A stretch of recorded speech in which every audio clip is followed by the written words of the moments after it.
Thân chào cả nhà, không nên xem chùa đâu đó. Nhớ đăng ký, like, comment để ủng hộ team nha. Ngày tận mưa lớn và thây ma cùng lúc đổ xuống thành phố của chúng tôi. Hầu hết mọi người đều thiệt mạng trong thảm họa này. Tôi ngủ một mình trong phòng giám sát hầm. Nhìn vào màn hình giám sát trong điện thoại, tôi cảm thấy một vài chấn động nhỏ.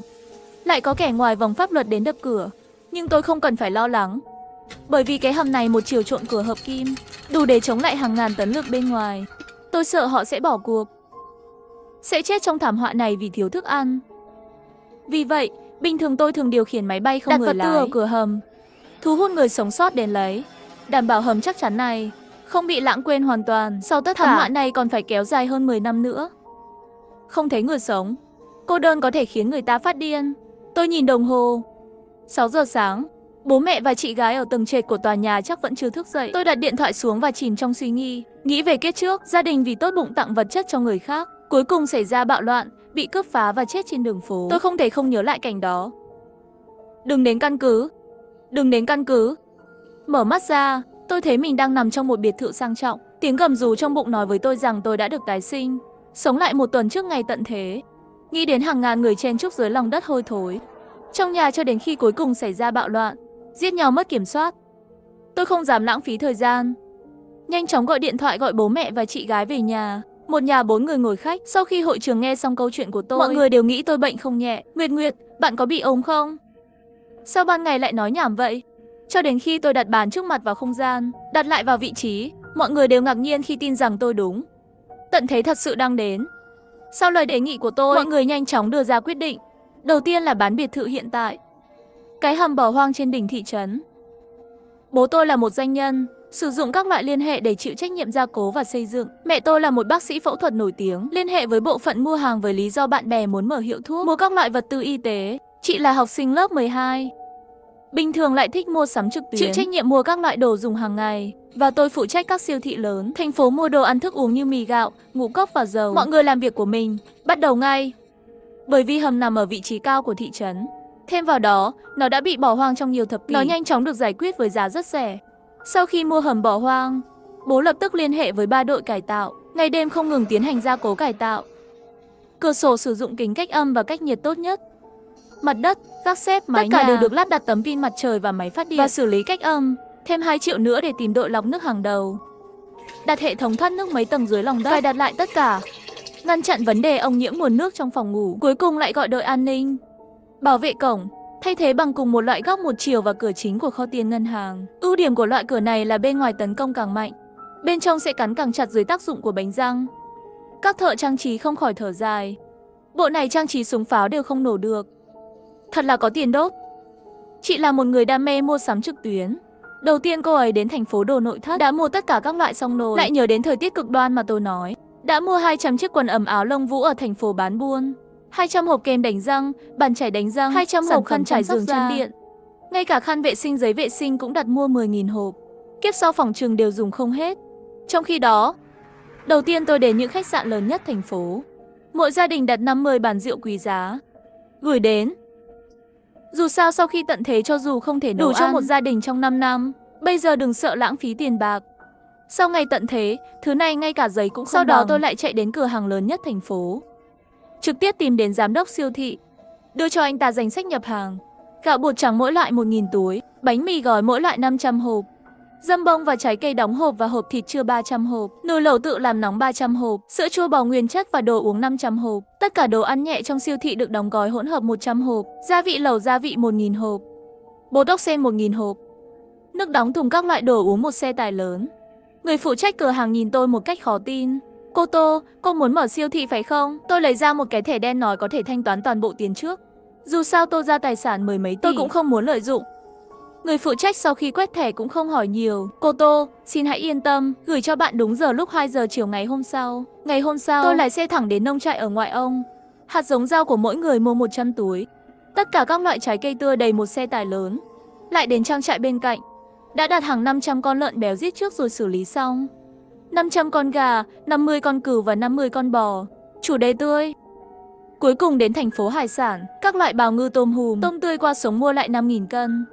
Đảm bảo ngày mai có thể giao hàng đầy đủ. Khi chúng tôi trở lại hầm thì đã là 5 giờ chiều, nhưng thời tiết vẫn nóng kinh khủng. Tôi lấy điện thoại ra liên lạc với chị gái và mẹ. Chị ơi, chị đã mua hàng xong chưa? Bên này tôi về cơ bản đã xử lý được Nguyệt Nguyệt rồi. Bên này tôi vẫn chưa xong, một số loại thuốc phải tìm đơn vị đóng dấu mới có thể mua được. Bên này tôi ổn rồi. Mẹ, ngày mai con sẽ đi với mẹ. Trưa ngày hôm sau, vật tư tôi mua cũng liên tục đến.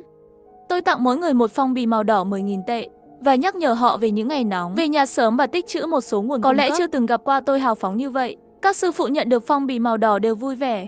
Cô Tô, bạn thật là người tốt. Rất vui được làm việc với bạn. Họ vừa đi, tôi sẽ lấy tất cả đồ tiếp tế. Tất cả đều được đưa vào không gian. Nhưng không biết chuyện gì đang xảy ra. Đột nhiên cảm thấy chóng mặt. Không quản được nhiều như vậy sao? Tôi phải đến trung tâm mua sắm. Tìm mẹ ở hiệu thuốc giúp bà ấy một tay, nhân tiện xem còn thiếu gì chưa mua. Khoảng 1 giờ chiều, lúc này trong cửa hàng có rất nhiều người. Dù sao trời nóng như vậy, trong trung tâm mua sắm là mở điều hòa không khí. Ngay cả khi bạn không mua đồ, ở trong đó cũng rất tốt. Bởi vì không liên lạc được với mẹ, tôi đẩy giỏ hàng, tùy tiện lấy mấy túi bột ốc sên thương hiệu mới, chuẩn bị thanh toán. Nhưng ngay lúc này, phía sau đột nhiên có người phát ra một tiếng kêu thảm thiết. Nhìn lại, chỉ thấy một người đàn ông có khuôn mặt vặn vẹo trên một người đàn ông khác, miệng đầy máu, cắn. Có phải là thây ma không? Lúc này khán giả xung quanh đều kinh ngạc, cứ tưởng hai người đang đánh nhau. Không ai có thể ngờ là thây ma bùng phát. Tôi nhanh chóng chạy đến bãi đỗ xe, cầm điện thoại gọi cho bố. Chuyện cuối cùng đến sớm rồi. Bố đợi ở nhà, đừng ra ngoài, con đi đón chị gái và mẹ. Nhớ đừng ra ngoài. Sau khi gọi điện thoại cho bố, tôi lập tức lái xe đến phố, chị gái và mẹ, phòng ngủ. Mong mẹ và chị gái có thể lên xe an toàn. Rất nhanh đến cửa biệt thự.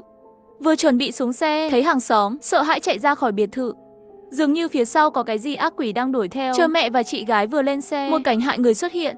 Chỉ thấy người đàn ông bên cạnh đuổi theo đồng tử xám xịt, máu trên miệng, đã hoàn toàn không còn người sống nữa rồi. Chân tay cứng, mở miệng một cái liền để nữ nhân ngã xuống đất. Bất chấp tiếng hét đau đớn của phụ nữ, vô cảm bắt đầu gặm nhấm. Cảnh tượng này khiến chị gái và mẹ tôi sợ chết khiếp. Tôi vội vàng đạp ga ra khỏi khu biệt thự. Ngay khi xe rời khỏi khu biệt thự phía sau sụp đổ, là động đất. Lăng mạnh xuống đất bắt đầu xuất hiện vết nứt. Đèn đường và các tòa nhà bên đường cũng bắt đầu đổ sập. Tôi cố gắng trốn tránh bằng cảm giác, mấy lần suýt bị đèn đường bị sập. Lúc này, số người và xe cộ trên đường phố ngày càng nhiều. Khói đen cuồn cuộn khắp thành phố trong vài phút. Đầy vết loét, tiếng khóc và tiếng khóc. Tiếng sáo vang lên thành một mảnh. Con đường phía trước càng bị chặn bởi một vài chiếc xe bị rơi. Và tôi biết, đây chỉ là một dấu hiệu nhỏ của ngày tận thế. Hiện tại đến vùng ngoại ông phải lái xe ít nhất 1 giờ. Bây giờ ngày tận thế đã sớm hơn. Trên đường đi kẹt xe không biết còn phải lái xe bao lâu nữa. Xem ra chỉ có thể đi đường nhỏ nông thôn. Nghĩ đến đây, tôi vội vàng lùi xe và nhắc nhở chị gái và mẹ. Chị ơi, chị thắt dây an toàn nhé. Tôi phải tăng tốc. Chúng ta không thể kẹt ở đây. Đi đường nhỏ nông thôn có thể nhanh hơn một chút. Lúc này trên con đường quê cũng có rất nhiều xe đang đi đường vòng. Với lợi thế của xe địa hình, tôi chạy thẳng qua vùng đất hoang. Không biết đã mở được bao lâu, xe cộ xung quanh bắt đầu ngày càng ít đi. Khi đi ngang qua trạm xăng, tôi sẽ đổ đầy dầu trước khi lên đường. Nhưng vừa xuống xe đã phát hiện có gì đó không ổn. Chị ơi, vừa rồi còn nóng không chịu được. Sao lại lạnh thế này? Có thể là điều hòa quá lạnh. Để tôi điều chỉnh. Chị gái vội vàng tắt công tắc điều hòa không khí. Không, trời trở lạnh rồi. Mẹ tôi cũng phát hiện có gì đó không ổn. Đã 3 giờ kể từ khi dịch bệnh bùng phát. Lần này còn dữ dội hơn kiếp trước. Không được, không kịp đâu. Chúng ta phải nhanh chóng quay về khu ngoại ông, nếu không sẽ bị chết cóng ở đây. Ngay khi chiếc súp tôi vừa khởi động lên đường cao tốc, phía trước một chiếc xe đột nhiên một cái phanh gấp. Cũng may là không tăng tốc. Tôi vội vàng dừng xe lại để xem tình hình thế nào. Hóa ra là có một người phụ nữ bị đánh ngã nằm ở bên đường. Tài xế phía trước xuống xe trước khi đi kiểm tra. Ai ngờ người phụ nữ vừa ngã xuống đất, cơ thể đột nhiên biến thành tư thế kỳ lạ, nhanh chóng leo lên. Chỉ thấy nữ nhân đồng tử màu xám, trên người đẫm máu, tay chân đều đã bị đánh biến dạng. Nhưng tốc độ của hắn rất nhanh. Một cái nắm lấy người trước mắt bắt đầu triệu lắc lên. Tiếng hét đột nhiên gây ra tiếng kêu thấp của đám thây ma xung quanh. Ông nội quay lại. Chị gái thường chơi trò chơi zombie, biết đó là lựa chọn duy nhất. Tôi vội vàng đạp ga đâm vào thây ma. Trên đường cao tốc vì thây ma bùng phát, thỉnh thoảng có những cánh tay bị gãy, xe bị loại bỏ và xác sống lang thang, làm cho người ta không lạnh mà run. Nhìn từ gương chiếu hậu, người đàn ông vừa bị cắn, máu trên mặt, rõ ràng là không thở. Chưa được một lát, hắn không biết đau đớn thường đứng dậy. Mẹ lập tức bị sợ hãi, thanh âm run rẩy. Chúa ơi, đây là thây ma sao? Nguyệt Nguyệt, kiếp trước con sống sót như thế nào? Con đã chịu khổ. Mẹ, con ổn. Lần này con nhất định sẽ bảo vệ tốt cho mọi người. Điều đáng sợ nhất trong thời kỳ cuối không phải là mất mát mà là chúng ta chỉ có thể tự bảo vệ mình. Đừng bao giờ có bất kỳ lòng trắc ẩn nào. Mọi người đặt hàng, dù sao thì tấm gương sống cũng ở ngay trước mắt. Lúc này nhiệt độ càng ngày càng lạnh. Buổi sáng vẫn là 50 độ, bây giờ đã gần 0 độ rồi. Cảm giác trực quan như vậy, cùng với việc mất đi hình ảnh đẫm máu khi cắn người, làm cho chúng ta không ai thèm ăn. Lúc này bên ngoài gió lớn, cùng với bão tuyết, bầu trời đỏ thẫm, tầm nhìn dưới 5 mét. Tôi chỉ có thể chậm lại. Thỉnh thoảng có thây ma xông vào xe, bị tôi quẹo mạnh để tránh xa. Cả nhà sợ hãi, cuối cùng cũng đến được vùng ngoại ô. Khác với trung tâm thành phố giống như địa ngục sau trận động đất, chắc chỉ là dư chấn nhẹ. Chỉ là thây ma bùng phát thôi. Đã có bạo loạn trên đường phố, đám đông hoảng sợ. Xe va chạm, xác sống, tất cả đều cho thấy ngày tận thế đã bắt đầu. Sau khi đi qua một khu rừng bí mật, lâu đài cao ngất ngưởng, cuối cùng cũng có cảm giác an toàn. Lúc này bố không để ý tới nguy hiểm, luôn chờ ở cổng hầm. Thật nhẹ nhõm khi thấy chúng tôi trở về an toàn.